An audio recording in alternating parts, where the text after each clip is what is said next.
So the other day I talked about the Kaneki and Hide reunion, and I mentioned something very specific in that video, the self-destruction of Kaneki. It was kind of a vocal point right at the end of the video. I want to clarify that a bit more. I want to talk about that and kind of make it its own separate video, especially with how Kimi addressed Kaneki in the recent chapter. So we found out a lot more about Dragon, how it ultimately works, how the sentient Kagane beings are affecting human beings, and how human beings are turning into ghouls and going through the ROS process, which is a much more aggravated version of it. For the most part, what we know is the ROS is quite long, it's quite lengthy, it takes a bit of time to obviously acquire this disease and build up the RC cells in the body, but in this instant, in all the cases we've just seen, it's almost instantly. And the RC cells are so aggravated and multiplying to the extent that ROS is happening almost instantly in people. Interestingly enough, the ROS disease did actually appear in Saiko, which is quite a very unfortunate event, which kind of questions the fate of Saiko as a character. It's very interesting because she herself is in a very peculiar position, as well as Yuri, because he supposedly has small signs of it, but it shouldn't further anymore, which I don't necessarily understand how she knows that, but whatever. Saiko is an interesting character on herself, and I want to kind of focus on her a little bit in saying that she has one of the, if not best, controlage over her RC cells. The way she can manipulate and use her Kagane to a degree is incredible. It's almost similar to Matsuki when we seen her mimic Seiko's Kagane, which is a ridiculous thing to do, especially on the spot. To mimic someone's Kagane is a complete control and understanding of RC cells. This may accidentally be a saving point for Saiko, maybe. And I say this very lightly because I don't really know the, I guess, complexity of the ROS disease, especially in Seiko's case. Considering the ROS is starting to form out of her body, it's at a very aggressive rate and maybe something that she can't comprehend herself or control. If she somehow can control this, that'd be a more different story. If she somehow were to regulate this throughout her body per se and be able to control it herself, that is also an interesting concept, and that's kind of what I meant when saying that she may also be able to control it somehow. That in itself is all hypothetical. If anything, she's on a ticking time clock at this point. How do we save her? How do we fix her up if she doesn't fix herself, or if her body doesn't adapt to the abundance of RC cells that are flowing through her body? Kaneki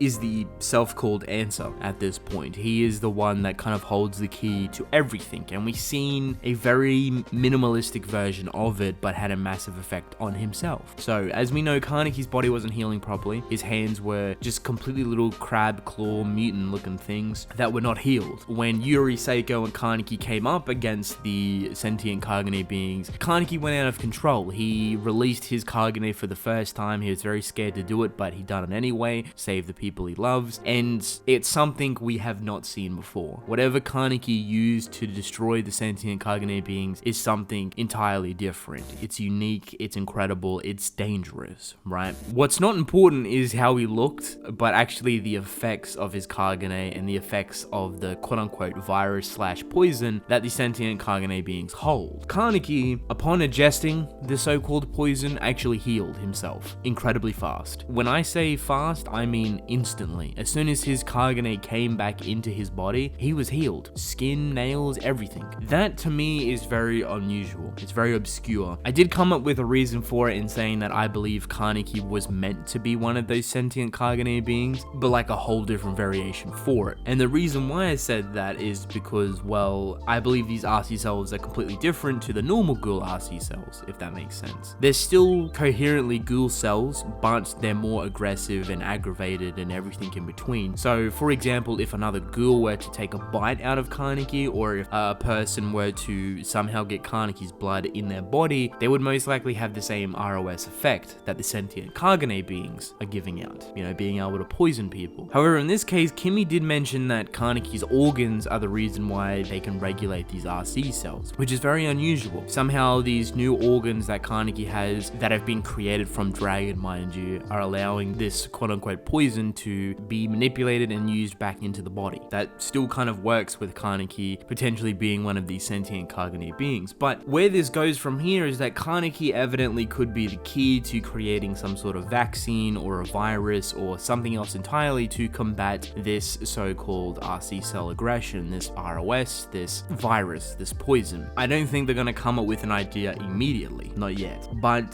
the question is, I don't think Kaneki's blood is going to be the answer. I don't think, if Saiko were to take a pinch of Kaneki's blood, that she'd be well and truly cured, per se. I don't really see how that would work. If for some reason the poison is able to heal Kaneki's body completely, it's probably safe to assume that Kaneki's body itself is also that said poison, and the organs are able to regulate and use those RC cells, the aggressive ones, at a normal rate, per se, but at an extremely accelerated rate, because he's able to heal instantly. This leads me down the self-destructing route. The fact that Kaneki turning into this character where he wants to help and save everyone, and if the option is there, he'll most likely do it. He will most likely sacrifice himself to save the world.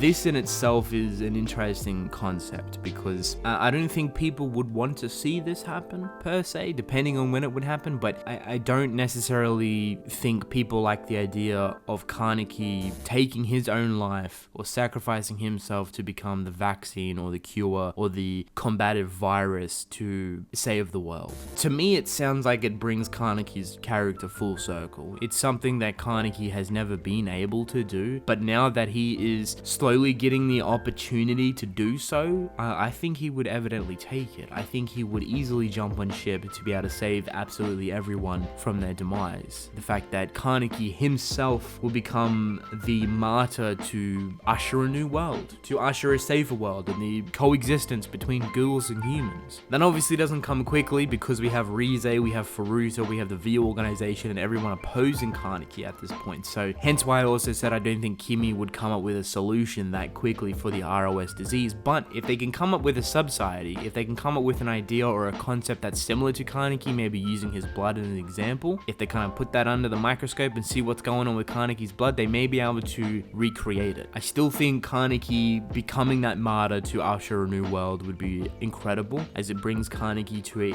beautiful conclusion. Just an absolutely incredible conclusion to the story. A little bit lackluster, but you can imagine if it was followed by the Rize fight and the Furuta fight and the destruction of the V organization, it'd be very nice. After everything Kaneki's done to help the world, the one way that he can save the world, which is what he always wanted to do, is to become that sacrifice to save everyone, ghouls and humans alike. If that's not coexistent, I don't know what is.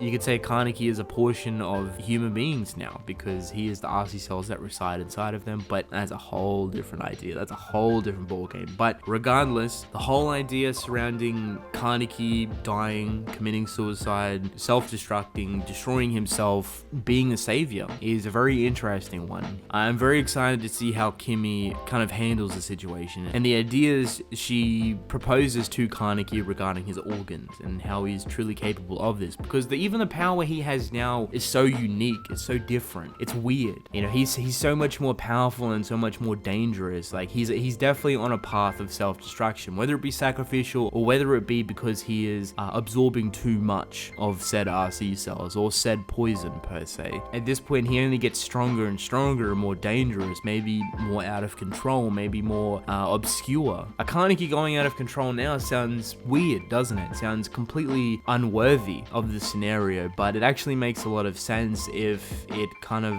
forwards his character instead of backsteps it, because originally you would think it backsteps his character, but the fact that he's come to allow people to help him, he wants his group, he wants Hide, the CCG, he wants everyone to support him, he wants to support everyone, he wants to face his guilt and his actions and everything face on. If there were a point where he was ingesting too many RC cells, too much poison from Dragon or specific Rize RC cells, whatever, somewhat make him go out of control or not be able to control his outburst, per se, control his Kagane usage, whether it be very abstract or obscure in some way, shape or form, that itself could lead to a direction of Kaneki's demise, with Hide potentially killing Kaneki or Kaneki's organization putting Kaneki down. I'd imagine Kaneki would easily keep his sanity. It was just more so that his Kagane itself is going out of control, something that he necessarily wouldn't be able to control to an extent. And to stop hurting people, to stop hurting the ones he loves, per se, he may opt out for that choice to allow Hide and his organization and the CCG to put him out of his misery, to put him down to save everyone. And then you could kind of mix them together. You know, you could mix them together. You can mix Kaneki's Kagane going out of control because he's ingested too much poison or RC cells and it's just accelerating all too much. He's got too many RC cells. Then Kimi uses Kaneki's body to usher the new world, to create a vaccine or an antivirus or whatever to save everyone that is currently poisoned. You can mash them together. I think that sounds cool too. Regardless, Kaneki is on an uneasy path at the moment. There's a lot of different options for him, don't get me wrong. It doesn't necessarily have to be self-destructive. It doesn't necessarily have to be a one-way with no end. There's definitely multiple different options for Kaneki to shine above the rest and potentially live at the end of the story. There really is. It all kind of depends on how Ishida wants to approach Furuta's situation, V's situation, Rize's situation, and Tokyo Ghoul Part 3 with Kaneki. How do we approach that? How do we get there? How do we end off the story entirely is completely up to Ishida, and the direction is obscure at the moment, but the opportunities are there. They're open, they're ready to be taken, and it's all up to Ishida. The more we progress through the story, the closer we get to said answers. With that being said, let me know what you guys think. How do you think Kaneki is going to potentially come to his conclusion? Do you think he's going to live at the end? Do you think he's going to die to save the human world, to save ghouls, to save himself? Do you think Hide may be the one to do it, or do you think Kaneki may live to somehow propel past his ideals and usher in a new world, the coexistence of humans and ghouls? So with that being said, I'm actually going to end the video for you. I hope you guys enjoyed. Don't forget to subscribe, I greatly appreciate it. Let me know your thoughts in the comment section below, and I'll catch you guys in the next video.